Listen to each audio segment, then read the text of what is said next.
Welcome to the Future of Payroll and Workforce Management Insights by HR.com, your go-to resource for insights into payroll and workforce management. From navigating compliance and technology trends to exploring the latest in global payroll solutions, we're here to keep you ahead of the curve. Join us as we dive into the forces reshaping payroll and share practical strategies to optimize your workforce management. Let's get started. Well, hello everyone, and welcome to the latest episode of the Future of Payroll and Workforce Management podcast here at HR.com, where I am Executive Community Leader of the Future of Payroll and Workforce Management online community, and I do a few other things here as well. And my guest here today is Steve Lenderman, who is Head of Fraud at isolved. Welcome, Stephen. Thank you. Just head of fraud prevention. Fraud prevention. Well, great. And thank you, Steve, for joining us. This is going to be an awesome conversation. We're going to talk about some of the newfangled payroll fraud out there and why this role is so important and what prepares you for this role and these sorts of things. But first, as I ask all my guests, what gets you fired up in the morning around human capital management, about the management of the employment of people? What is it that really inspires you and keeps you sort of going day to day in this space?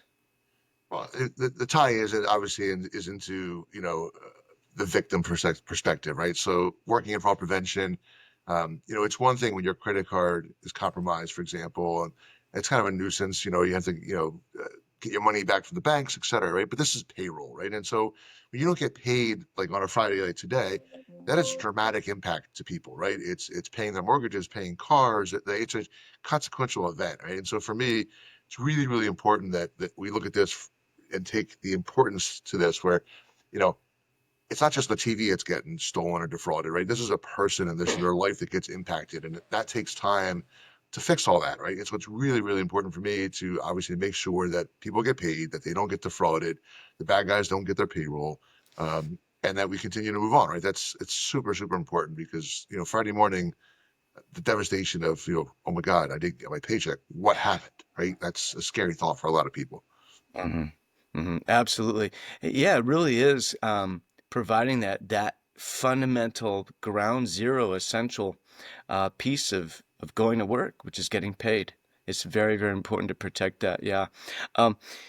We're going to talk about how fraud is evolving a little bit and how payroll departments can respond. And I have a few things just jotted down. Fraud has always been a concern in this space, and payroll, excuse me. But the concern has grown ever more, keeping pace with the ever more ways employees have at their disposal and expect to be paid. We're talking about crypto, on-demand pay, also known as earned wage access, getting paid across borders. The list goes on. And the fraudsters, they have, the bad guys, as you put it, right, have a cornucopia of opportunities today to commit payroll fraud. So there's new ways. There are new ways that they can commit fraud, payroll fraud. And so we have the old ways to deal with and payroll fraud and some of the new stuff that's coming down the pike or has just started to surface.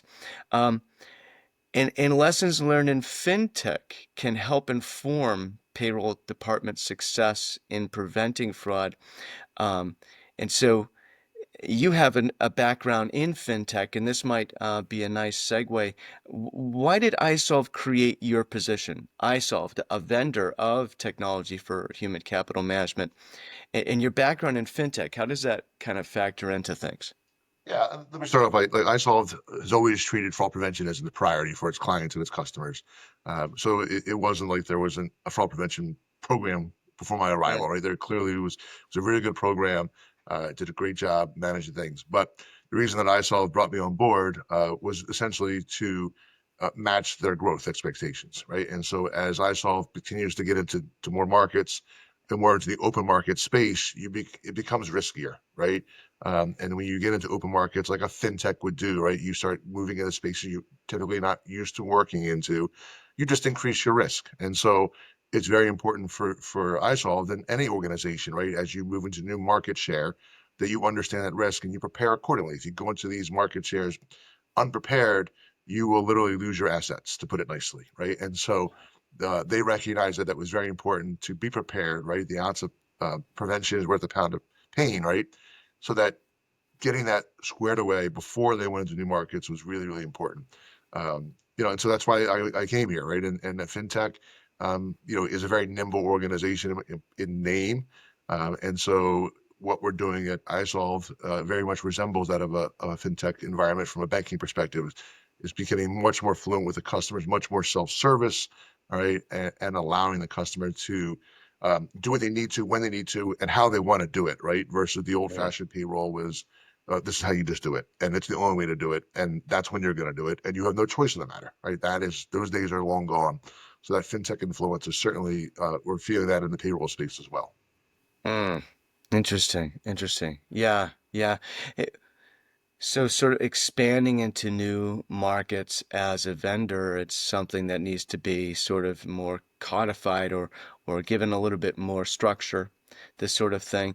And it becomes it just increases the exposure to risk. Sure, For absolutely, yeah, yeah. yeah.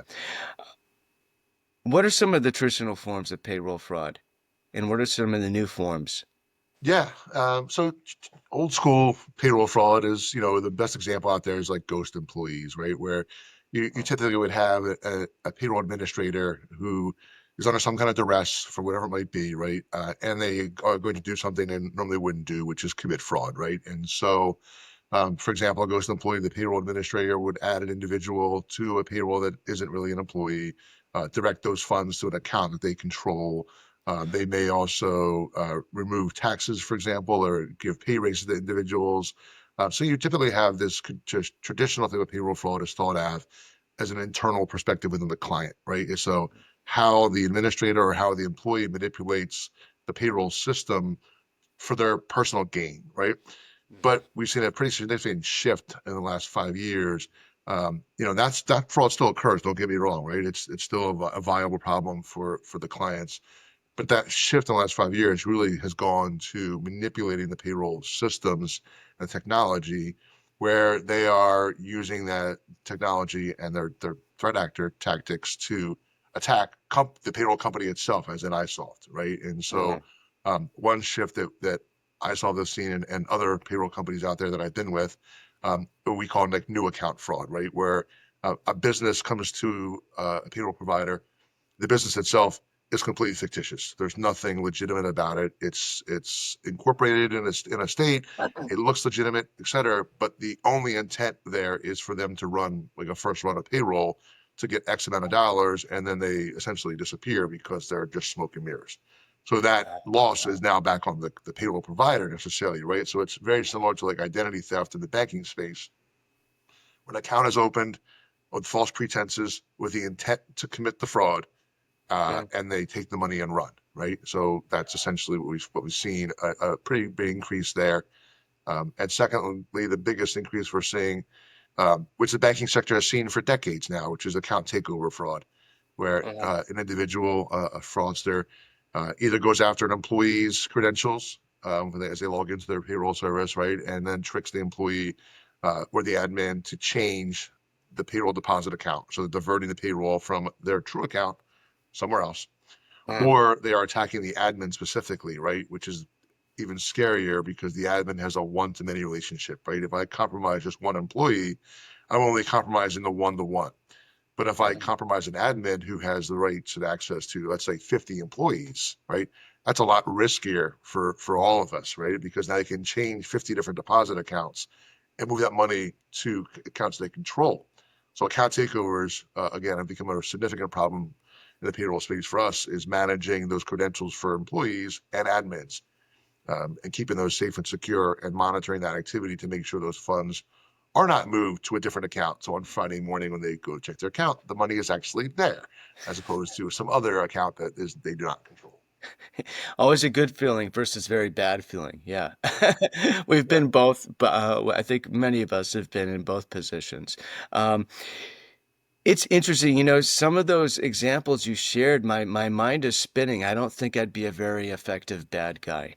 But in any event, that especially that I think that shell company that I think that you described. I don't know if that's the correct terminology. I know that's a term, but where it's basically it's incorporated. Looks like a real company, sounds like a real company, feels and tastes like a real company, but it's Yeah. not actually a company. Like, how is that?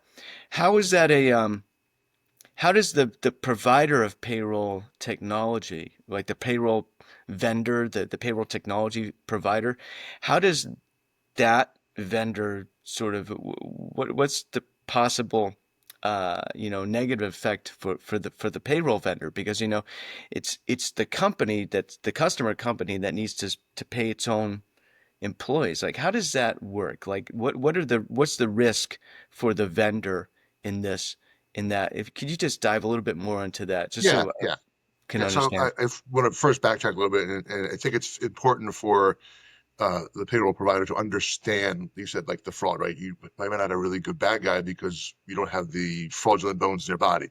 But from my perspective, right, one reason that I think I'm pretty good at fraud prevention is because to do that I have to almost think like a fraudster. So how would a bad guy manipulate a system?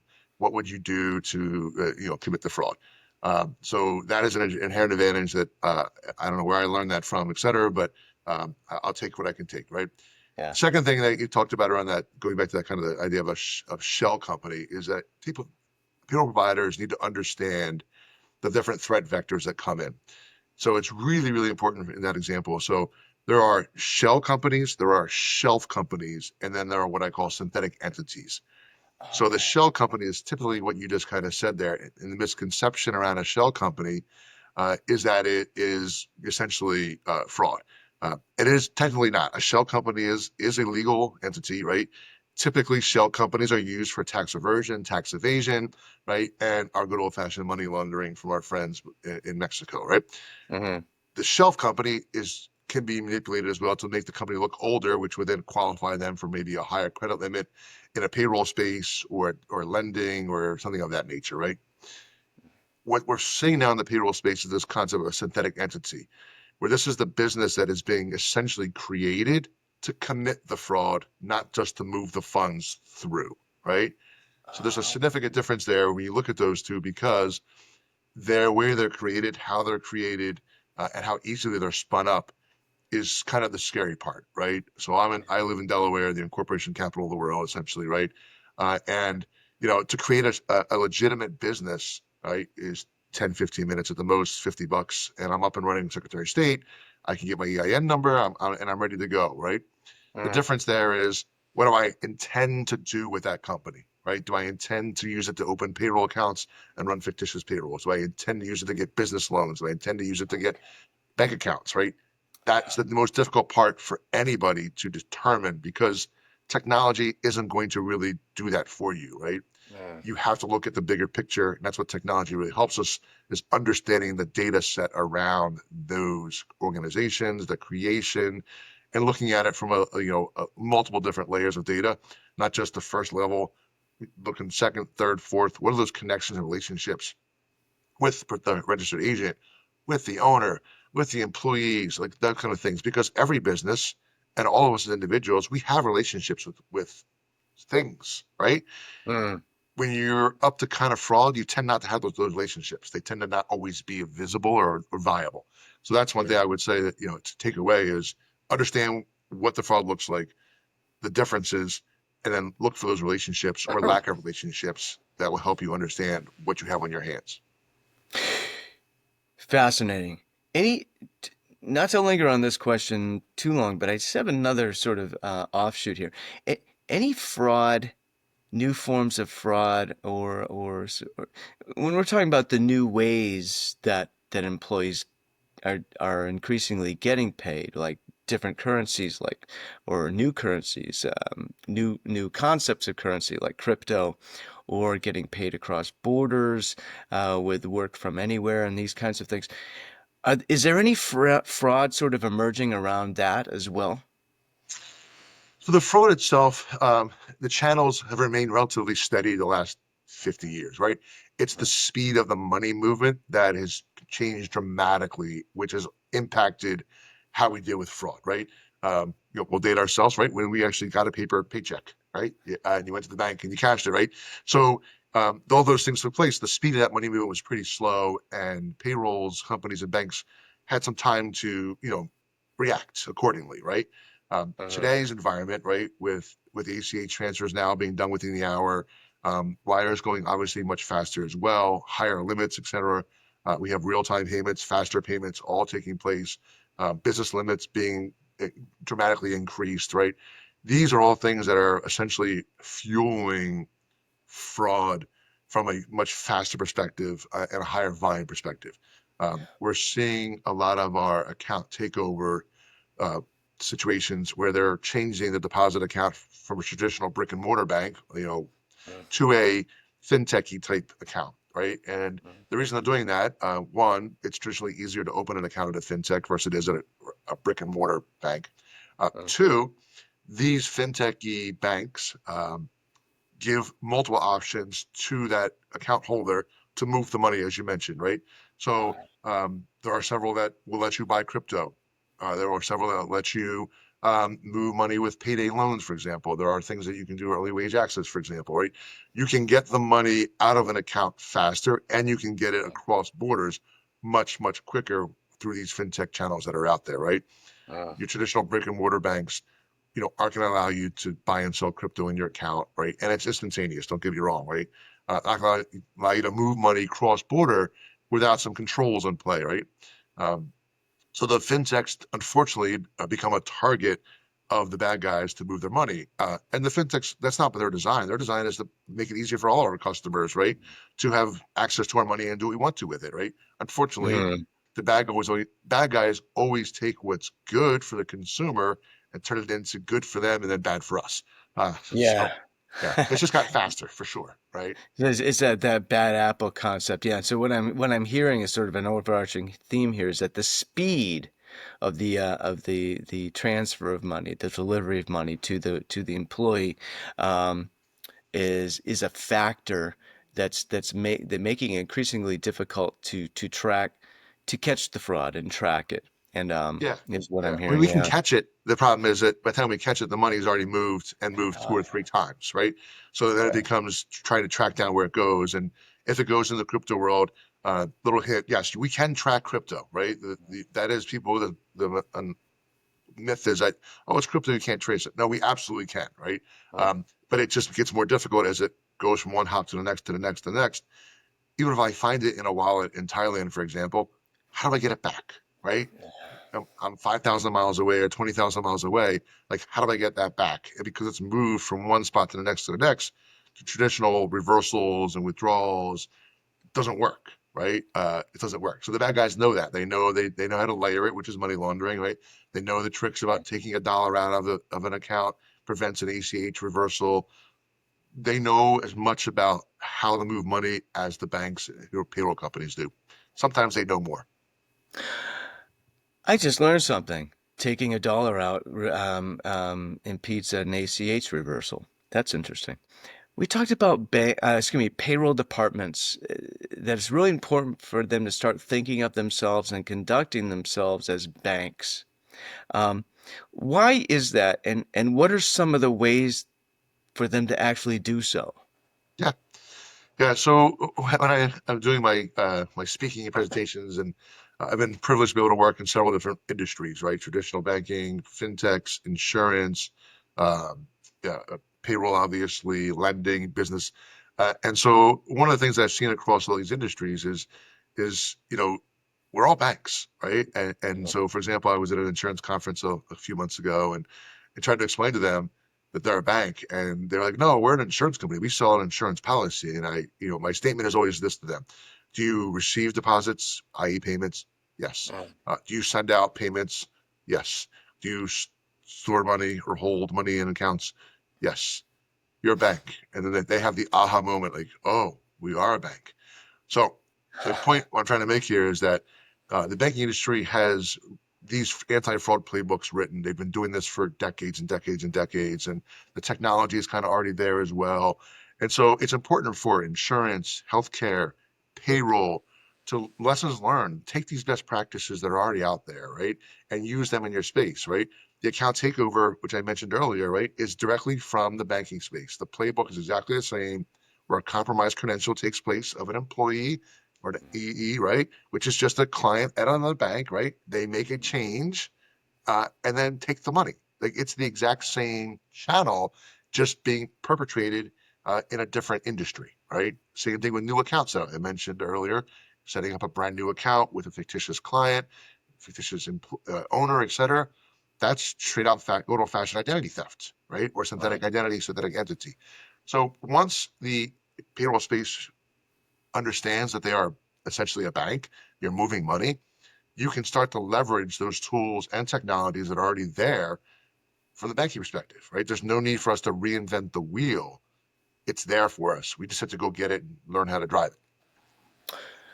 One of the things that's interesting. One of the things that I've learned along the way is sometimes it's funny. I learn things and I realize that I haven't learned enough, and so I ask questions, and it turns out to be something else. But that's fine.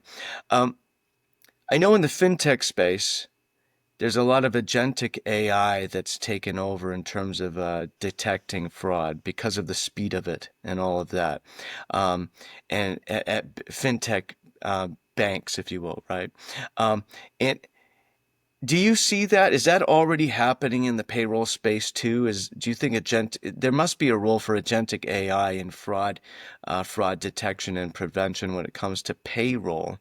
Um, where do you see that moving? Yeah, I mean, look, it's a very hot topic still these days, right? And I will lead with a word of caution. Is in a prior role, we worked heavily with AI and LLMs, et cetera, and worked with large tier one organizations, banks, insurance companies, even a few payroll companies. And the word of caution is this: unless your data is prepared accordingly, you're not ready, right? And so you can launch AI on bad data, and you're only going to get bad data in is bad data out, and the AI will not be ready, will not be what you want, et cetera. So it's very, very important to get your data in order before you decide to go down this AI journey. Now, once you have that done, right, then you can start to really enjoy the benefits of AI. There has been discussions and kind of fear mongering amongst the fraud prevention groups that is AI going to replace fraud analysts, right? Where these individuals who are looking at the alerts and reviewing the work, is it going to replace them? The answer is no, right? What Right. AI will essentially do from a fraud prevention perspective is allow us to look at it much more complex for fraud, right? Because right now Totally. it's what we're seeing, right? The days of the guy in the hoodie in the basement committing one fraud, those days are long over, right? And so the fraud is much more complex. Human being can only you know, an analyze, that's not a word, so we'll cut that one out, can only review like so much data, right? But you can launch an AI tool and simply ask the AI tool, for example, find me the relationships in this data. And Mm. it'll go do that for you. Find me the three highest risk. Find me the 25 highest payments in this transaction history, right? That's where AI will really help today's current environment, fraud analyst perspective, because typically investigators get caught in what I call paralysis by analysis. They get too deep in the data and they don't even know where they started, and then they become ineffective. Second would be the ability to really prioritize the work, right? To be able Mm. to find those high dollar cases that have multiple relationships and put the correct work um, at the right priority, but also put it in the right bucket to work, right? So this is a very complex fraud.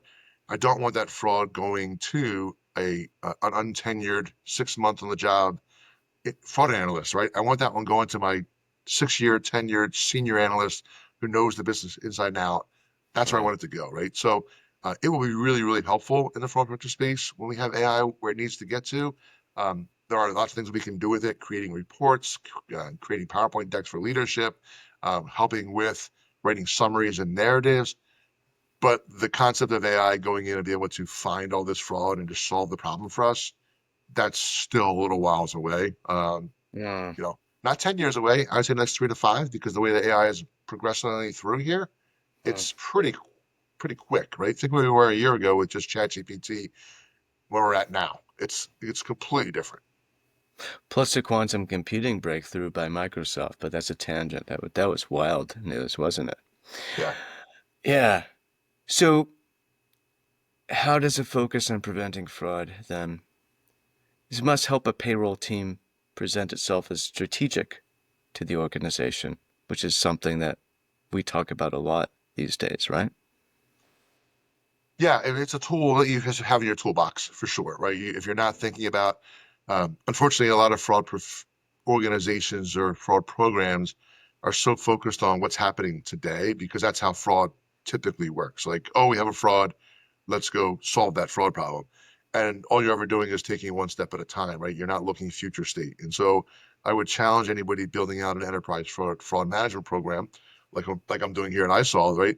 Is we're looking at, not the frauds today, but what's that look like in 6 months or a year from now? And we're building the strategies and technology for that, right? The future state. Now, we can't shoot too far into the future because no one knows what the future really truly holds, right? Wow. But we need to be just in front of that if we can, right? Kind of just always get ready to cross the finish line, but not quite there because the bad guys are always one step ahead of us, right? So it's really important to understand what that strategy looks like, how it includes AI, LLMs, new technologies, right? And how, again, I mentioned to think like a fraudster a little bit, how different products that can be launched, right, in the future or are already launched can be manipulated for the fraudster's gain, right? No one thought early wage access could be manipulated for fraud. Yes, it can. No one thought payday loans could be manipulated for fraud. Yes, they can. No one thought third-party direct deposit switching could be manipulated for fraud. Yes, it can, right? These are all things that have happened over the last 12 to 18 months that people didn't think about. Mm. Yeah, I think probably it's probably a safe bet to assume that any new innovation in how people are paid can be susceptible to fraud. Yep. Yeah, If there's money yeah. movement, it can be frauded. That's for sure. Very well put. Steve, thank you so much for joining us for this podcast episode. This has been a really fascinating and illuminating and informative conversation. Well, I appreciate having me, and it was great to talk fraud. I talk fraud all day. So happy to do it. Thanks for tuning in to the Future of Workforce Management and Payroll Insights by HR.com. We hope today's episode brought you valuable insights and fresh perspectives on the future of payroll and workforce management. Be sure to check out more episodes and explore resources at hr.com/podcast or wherever you listen to podcasts. Until next time, keep innovating and making a difference in the world of payroll and workforce management.